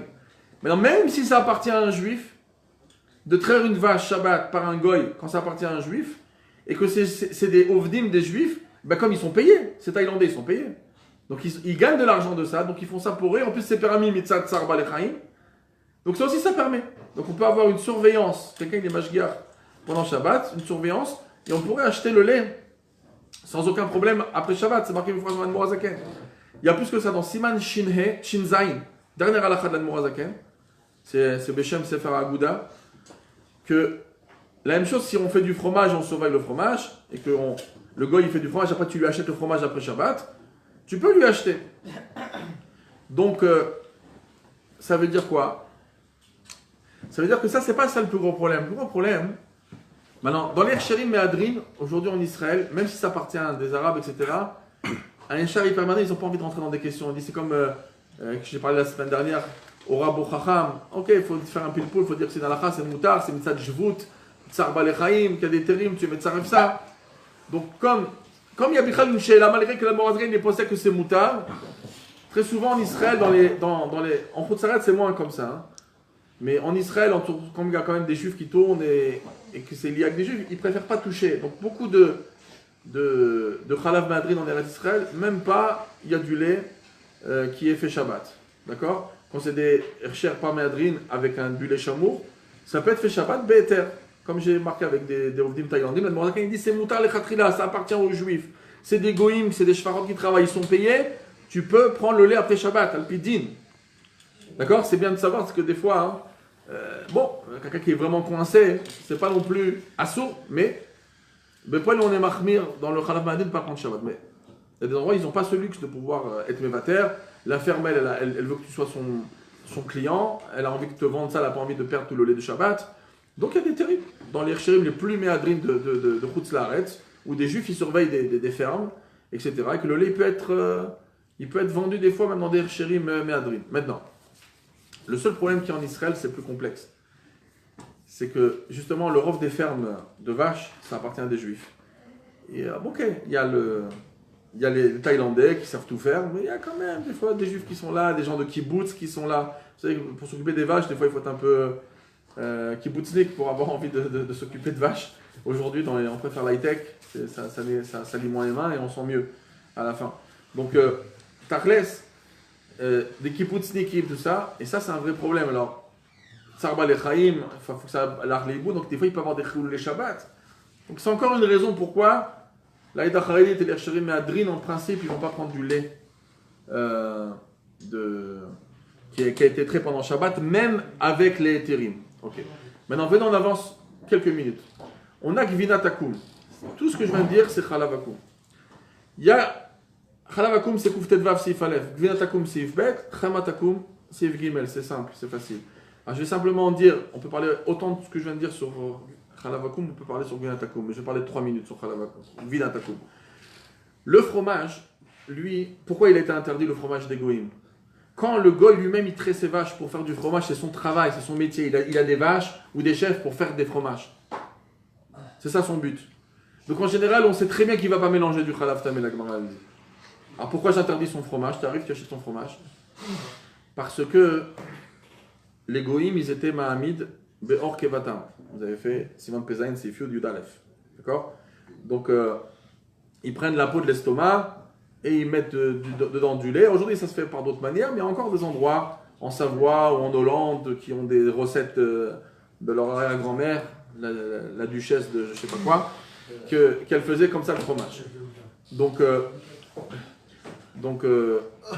Bepoel, à cause de ça, ils ont interdit. Là-bas, c'est clair, le Radbaz qui dit que tout le pilpoul qu'on a fait, est-ce que c'est Nesar Begzerat Chachamim, Bebian Chachamim, c'était pour Chalavakum. Pour Gvinatakum, pour le fromage, ça c'est sûr que c'est interdit, même si tu es 100%, dans toute la ville, il n'y a rien, il n'y a que des Behemoth Teorot, et il n'y a pas de Chalav Keva. La seule chose qu'ils font, ils n'abattent pas de bêtes là-bas. Ils prennent des herbes, des assavim, et ils font monter des fromages.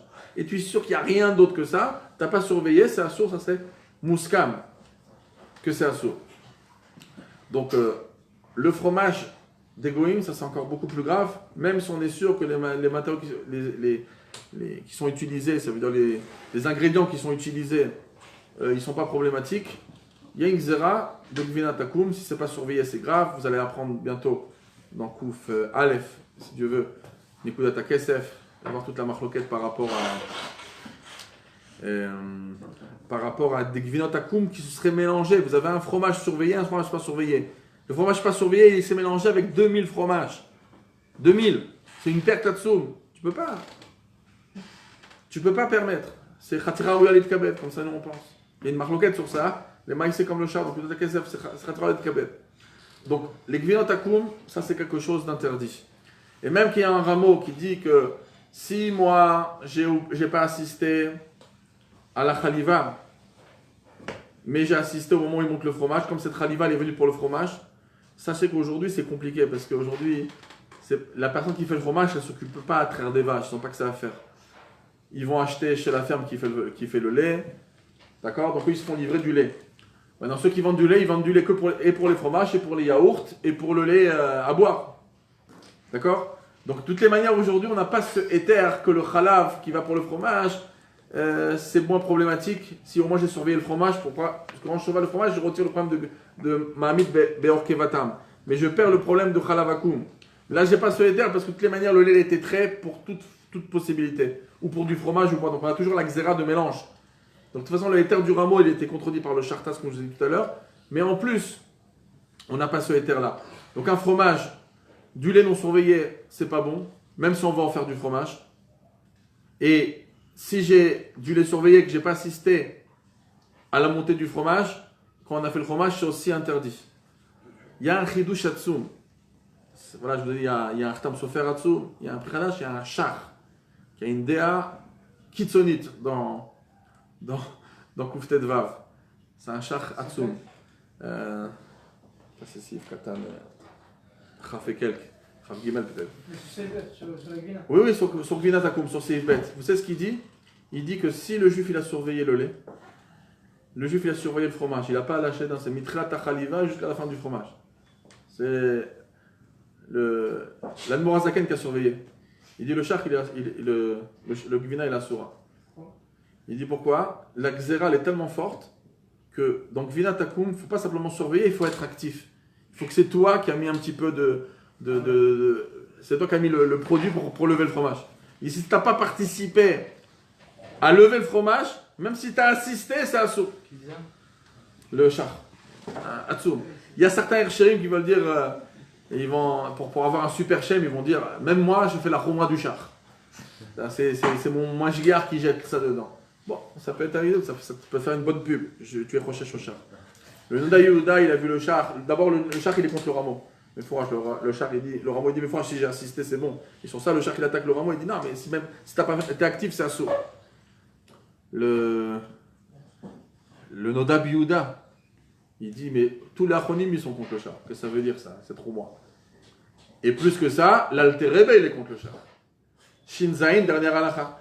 L'Admorazakan, il dit, si tu as assisté pendant Shabbat, un goy, il fait des fromages pour lui, après il vend au grand public, il vend à des juifs, à des goyim. Il dit, t'as été mashgiach, t'as regardé comment il a trait la vache, t'as regardé. T'as regardé comment il a monté le fromage Shabbat, tu viens monter le Shabbat, tu lui achètes le fromage. Donc c'est clair qu'il ne tient pas comme le char. D'accord? Mais en tout cas, bien fait, tu es connaisseur. C'est la Tana du char. Parce que le char, il a vu, le Makor de la Morazakan, c'est Sefer Agouda. Et lui, il veut dire, il dit, puisque c'est une Sugia, là-bas, il te parle de la Sugia de Shabbat. Mais il n'a rien à dire, il te dit, monter Shabbat, tu as le droit d'acheter. Mais sache qu'à cause de Gvina Takoum, tu n'as pas le droit d'acheter. Mais il n'a pas dit ça. Le Shulchan Aruch. Alors, le char, il dit ça sur le Agouda.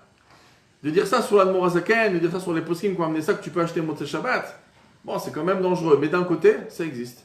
Moi, je me sers de cette svara par rapport aux... Il y en a qui veulent dire que par rapport aux tiot, qui sont ktuvot dans les gâteaux, qui sont incorporés dans le gâteau, qui sont gravés, il y en a qui veulent faire la différence entre des lettres gravées et des lettres qui sont... et des tsiurim. Malgré que l'Admorazaken dans Siman Shin même, il dit qu'il n'y a aucune différence. Il dit que ça s'appelle Tulda de Kotev et de Mochek. Mais dans Siman Taf Samer, quand il écrit par rapport, dans Sifé là-bas, il dit par rapport à des matzot qui ont des tsiurim dessus, il dit, bon, il ne faut pas faire ça mitzad le chimoutz, mais si tu as essayé fait, mais diavad, c'est bon, tu peux les manger pour le soir du Seder, il n'y a pas de problème. Attends, mais tu peux manger le soir du Seder, mais c'est Yom Tov, tu ne peux pas être Mochek. Alors, il dit, non, il y a une différence entre Otiot et Tsiurim. Non, tu peux dire que ce n'est pas la Suga Bimkoma. Il parle de Milchot Yom Tov. Donc ça existe sur Moussag, mais pour le fait même que Tachles, ça c'est encore, tu peux dire, moi je dis ça sur Admorazaken quand il est sommaire sur Tavnun Chet, sur Shin Mem Gimel, sur Shin Mem, sur tous les endroits où il a amené. Donc il peut dire que tu peux être sommaire. Là, c'est un din qui est spécial, on le voit une seule fois. Et tu dis que des gvinotes qui sont montées comme ça, et en plus ça a été et même dans la Sugia, le Rameau il le dit pas, le Taz il le dit pas, qu'il y a un problème, et ça qu'on avait dit que le Rav ils sont contre. Donc ici c'est vraiment logique de dire que l'Admorazaken n'est pas sommaire à Suga Bédourté, parce que même Bédourté, ils l'ont pas précisé. D'accord? Donc c'est pour ça que c'est pas chaud que la chouma du char elle n'est pas prise. Maintenant. Mais en tout cas, si on a insisté, c'est sûr que c'est bon. Ensuite, on a Chema. Alors suivez bien. Le beurre, d'accord? Le beurre, il est très différent. Quand il y a du lait qui est là pour faire du beurre, il faut savoir qu'on ne peut pas faire de beurre avec du lait impur. D'ailleurs, on peut faire un fromage avec du lait d'ânesse. Du lait impur, on ne peut pas faire du beurre avec du lait impur. Maintenant, du lait, il y a la xéra du lait qu'on a dit chez Maya Revo Khalaftame. Mais quand c'est du lait pour faire du fromage, le fromage, même que je peux dire que le lait c'est bon quand il était réservé pour le fromage parce qu'il n'y a aucune raison de mélanger, mais j'interdis le fromage si je ne l'ai pas surveillé à cause de quoi hein? À cause que le fromage, il y avait la xéra des Chachamim chez Maya Mid Beor Keva. Mais le beurre, il n'y a pas de Or Keva pour le faire monter. Donc on a le beurre et l'argent du beurre ici, on a toutes les qualités. On a la maala que le lait, le gars il a sûrement rien dû mélanger. Pourquoi il va faire ça? À cause de ça qu'il va mélanger quand ça va partir à la poubelle. Ça monte pas. Donc, c'est sûr que le lait c'est du vrai lait. Et il n'y a plus le problème de Mahamid Beorkeva. Mais peut-être que... Donc on ne sait pas nous, est-ce que les Chachamim ils ont fait un loplouk? Ils ont interdit, quand ils sortaient les gvinotes, ben, toutes les sortes de choses de lait qui montent et qui deviennent dures, peut-être ça fait partie. Alors le Rambam il amène, dans les Chokmah Surot, il dit Yesh Miktsat Geonim qui ont interdit, Miktsat Geonim qui ont permis. Le Tour aussi il amène Miktsat Geonim qui ont permis. Dans le Mechaber, dans Seif Gimel, il y en a qui ont permis, il y en a qui ont interdit. Alors, il dit ceux qui ont été Noeg Lachmir, le maximum c'est qu'il y a peut-être un peu de Khalaf Tameh qui pourrait être au-dessus du beurre, ça n'a pas durci, mais c'est un petit peu mouillé autour du beurre. Et alors il dit bon, maximum t'as qu'à le cuire, en plus c'est un safek. Tu le cuis, quand tu cuis le beurre, tu le fais fondre. Donc c'est sûr que ce peu-là, il est battel largement béchichim. En plus, c'est marqué que même ceux qui sont marmir sur le beurre, dans Sif Bet, dans Sif Aleph, pardon, le Rameau il dit que même ceux qui sont marmir, que le Khalavakoum, il interdit il interdit, comment on appelle ça, les kelim. C'est sûr que même ceux qui sont marmir sur le beurre, ils ne vont pas interdire les kelim. Donc le poil sur le beurre, il y a des noagim l'achmir et noagim l'hakel. Aujourd'hui, de toutes les manières, tous les rabbanim ils sont d'accord qu'en principe c'est un problème le beurre s'il n'a pas une surveillance de Hersher. Pourquoi? Parce qu'il y a tellement de produits qui sont mélangés avec le beurre, d'animaux pas cachers, de graisses pas cachers, qu'aujourd'hui c'est pas qu'une question de halavakum. Même s'il n'y a pas de halavakum, il y a d'autres problèmes, des ingrédients qui peuvent être dans le beurre. En plus qu'il y a des mixats qui ont dit que la gzera de Gvina est aussi sur le beurre. Donc le Tzemar Tzedek, il a des tchouvas dans Siman Aïnea, une vav de Yoredea, lui il dit que le minak chez nous c'était de marmir sur le beurre. Donc de toute manière, nous, un beurre, même si là, le consistoire il te dit que le beurre il est à 100% parfait, il y a pas de, on a vérifié quelques fois dans les usines, ils n'utilisent aucun ingrédient pas kasher, un beurre qui n'est pas avec un Hersher, c'est pas halakum, on n'y touche pas. D'accord? Aujourd'hui c'est facile, vous avez toutes les sortes de beurre kasher, qu'est-ce qu'on a besoin de se prendre la tête, aller prendre des culottes. Même si c'est dans des listes qui nous assurent qu'il n'y a pas d'ingrédients pas cachers, c'est du fait avec du lait non surveillé, il y a des mixats qui sont marmir. Donc aujourd'hui on est marmir. Maintenant, c'est quoi l'afkat halav? Et ça c'était une grande chéla à l'époque pour les chocolats, surtout pour les laits des enfants. Aujourd'hui, Blaïna, on a à boire et à manger. Le bébé il a pas quoi boire, mais à l'époque les similac, les remédias, tout ça, avant qu'il y ait eu du halav, kasher, etc. Ça a pris énormément de temps. Donc ils sont rentrés, le Chazonish il est rentré à parler, il dit est-ce que Rav Kat Rav Nochri, et à cette époque-là, à la même époque, le Shoutar Tzvi, le Rav Tzvi Pesach Frank, ils sont rentrés dans cette sugia, et donc il a voulu dire comme ça. Il a dit regardez, c'est du lait, concrètement, qui devient à l'état dur. Donc peut-être ça fait pas partie de la xéra de Gvina Takum, peut-être ça fait partie. Comme le chéma, pour ceux qui permettent le chéma, ben on peut permettre aussi le afkat halavakum. Et ça ne fait pas partie de la chose. On dit, c'est du lait en plus qui est mis en poudre. Bon, peut-être ça s'appelle encore du lait. Donc, le Rav Tzvi Pesach Frank, il est sorti le koula avec ça. Et donc, beaucoup ont utilisé cette koula, surtout quand ils n'avaient pas le choix, pour les enfants. De toute façon, pour un enfant, c'est marqué dans Shin Mem Gimel, dans le Morazaken, qu'on peut être marqué un issour de Rabban à un enfant. Mamash, le khatrila, si c'est le tzorer shel katan. Donc, des térim. Il y a des térim mouflagim qu'on peut des fois donner à des enfants. Mais Poel, aujourd'hui on a tout ce qu'il faut, donc il ne faut pas utiliser ces térim. Le Rav Mordechai Eliyahu à la Vachalom, il est sorti très contre le éther du Rav Tzvi Pesach Frank.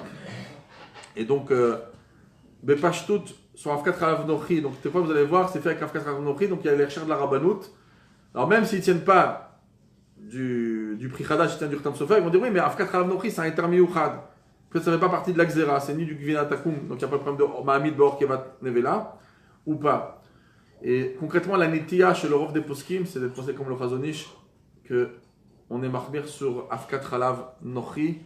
Et comme je dis, c'est un issour qui est hyper chamour, et comme le Mincha Blula écrit, il ne faut pas donner des coulottes Bekalout, surtout, il y a un très grand moumpré aujourd'hui de Kashrut, qui est un grand Talmid Chacham, et qui est très moumpré, c'est le Rav Amram Edrei. Je sais pas si vous avez connu, si vous connaissez Sfarim. Et lui, il écrit Mefourash. Que pour lui, tous les pilpoulim du Chazonish avec le Rav Sersan, ils ne sont pas nogués aujourd'hui. Comme ça, il écrit dans son Sefer. Il dit la maskana, hein, c'est qu'aujourd'hui, on sait faire du Afkat Halav Nochi, mamash, de tout Halav, même de chameau, de chamel ou de jument, de ce que vous voulez, ou d'ânesse. Ça peut se faire très facilement. Donc il dit que ça, c'était même pas un shilkul qu'ils avaient dans leur pilpoulim, parce que pour eux, c'était comme. Tout le éther du Gvina Takum, c'est quoi? C'est que la Gvina ou le Chema, ça peut pas être fait, ça peut pas monter. Mais si maintenant on sait faire des Afka de chameau, de cheval, etc., on n'a plus d'éther. C'est clair que ça remet en question tout le éther. Donc ça c'est pour l'Afka. Maintenant, dernière discussion qu'on a, hein, c'est par rapport au yaourt. Ça c'est un petit peu épais. C'est, ceux qui savent, c'est pas que tu mets du lait pour que il y a cette épaisseur. Quand tu fais du cottage, quand tu fais des chaménettes, comment on regarde ça? Au niveau halavakum, c'est le din d'une gvina, c'est le din du halav, d'accord? Parce que si c'est un din de halav, ben ça serait super. C'est un din de halav, ben ceux qui ont le éther, Kaviachol de Ramosh Fenchen du Pri Chadash, qu'aujourd'hui il y a des punitions, et que c'est pas un din de gvina, que gvina c'est sûr que c'est Gzera Beminyan, et que si ça fait partie de la khumra du fromage, et on n'a pas les éthérimes. C'est beaucoup plus ramour, c'est Mahamid Borkeva et l'Oploug. Et ça, le rat de base, il est d'accord qu'il fait une différence. Même le Pri Chadash, il est mistamer sur le rat de base. Il y a une différence entre Gvina et Chalav. Donc je regarde comme le khalav pour ceux qui permettent ou je regarde comment? Très bonne question. Ça dépend d'une marloquette. Vous savez comment la Torah elle est magnifique. Divrei Torah ani makom echad ashirim makom acher. Siman kuf yud bet, c'est patakoum. Qui c'est qui aurait imaginé en plein patakoum répondre à ce problème? Patakoum c'est yud dalet. Le koutar d'égoïm. D'accord? Qu'il y a un peu de. C'est mélangé là-bas, il y a de la farine dedans. Il y a du pain dedans. Vous voulez savoir ce que. En même temps que c'est un peu de. C'est comme un peu du cottage, comme c'est un peu épais, avec du pain. Alors, on voulait savoir ce que. Là-bas, on parle de patakoum. On dit koutar shel goïm, il y a des térim. Le Taz, il vient, il dit, mais attends, il faut parler de certains cas de figure, mais que même s'il y avait un petit peu de lait, c'était complètement battel, etc. Mais sinon, c'est sûr qu'il y a un problème de chalavakoum là-dedans. Il m'arrive que là-bas, le lait, c'est comme un peu le yaourt. Là-bas, il dit que puisque ça devient un petit peu caché, c'est un peu makpi, comme ça fait partie de la même xéra de Gviatakoum, mais c'est sûr que c'est interdit mitzat ça. Et le Nizoukat HaKesef, le char, lui, il est mekel. Il dit, non, tu vois, c'est une preuve que c'est moutar, et que ça fait partie, que c'est pas un din de Gvinatakoum, c'est pas un din vama, c'est pas un vrai fromage, même que ça durcit un petit peu, ça devient épais, c'est pas un vrai fromage, et c'est pour ça qu'il peut avoir certains intérim de ne pas considérer ça comme din de Gvina. Bon, il va trouver d'autres éthérimes pour voir pourquoi c'est permis, parce que quand même il y a chalavakoum, etc. Donc, de cette discussion-là, hein, les achronim, ils disent est-ce que ça va être moutar ou pas? Ils disent marloket shartas. Tachles baruch Hashem onan seman tzedek siman ain he. Et il parle mamash de ça. Il dit quand on récupère le lait en haut, il y a la crème pour faire de la chaménette, du cement, etc. Il dit marloket shartas, donc siman kufut bet. Ou gvar dachu achronim et shitat hashach v'alacha ketaz. Comme ça, le tzemach tzedek befourash. Donc ça veut dire, nous on a toutes les chumrot d'une gvinatakoum, et donc il n'y a aucun éther là-dessus, on ne va pas dire, voilà, on a les chumrot de gvinatakoum. Bon, on peut discuter encore, c'est un long sujet. J'ai un rendez-vous vidéo à 1h35. Merci beaucoup.